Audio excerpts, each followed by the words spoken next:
और यूपी में 2027 चुनाव से पहले मुस्लिम वोट को लेकर सियासत तेज हो गई है। डिप्टी सीएम ब्रजेश पाठक के सपा पर तीखे बयान से सियासी घमासान बढ़ गया है। एआईएमआईएम की मौजूदगी ने भी हलचल तेज कर दी। एक रिपोर्ट देख लेते हैं। अगर समाजवादी पार्टी को मुस्लिम समाज छोड़ दे तो ये 2% की पार्टी रह जाएगी, प्रधान नहीं जिता पाएगी। यूपी में 2027 विधानसभा चुनाव के लिए भले ही अभी साल भर से ज्यादा का वक्त है, लेकिन सियासी बयानों के लहजे अभी से बेहद सख्त है। 2027 के महासमर में सपा जहां अपने 10 साल के सियासी वनवास को खत्म करने की कवायद में है, तो बीजेपी सूबे में सत्ता की हैट्रिक जमाने की फिराक में है। बीते मंगलवार सपा अध्यक्ष अखिलेश यादव ने लखनऊ में अपने सांसदों के साथ मिशन 2027 को साधने के लिए अपने सांसदों के साथ बड़ी बैठक की है।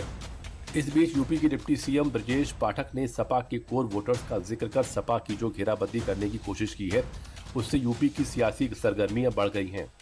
अगर समाजवादी पार्टी को मुस्लिम समाज छोड़ दे तो ये 2% की पार्टी रह जाएगी, प्रधान नहीं जिता पाएगी।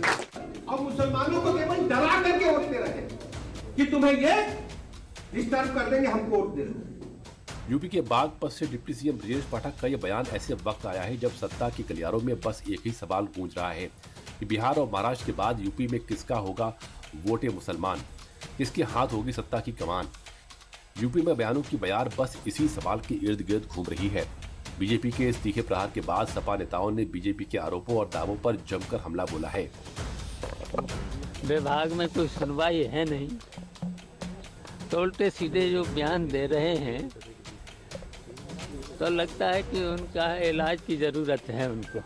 भारतीय जनता पार्टी अगर नफरत के एजेंडे से हट जाए, हिंदू मुसलमान के एजेंडे से हट जाए, मंदिर मस्जिद के एजेंडे से हट जाए, तो शायद उसको कोई पूछने वाला नहीं मिले। समाजवादी पार्टी पीडीए नारे के साथ अपने चुनाव की तैयारी कर रही है और पीडीए समाजवादी पार्टी के साथ है।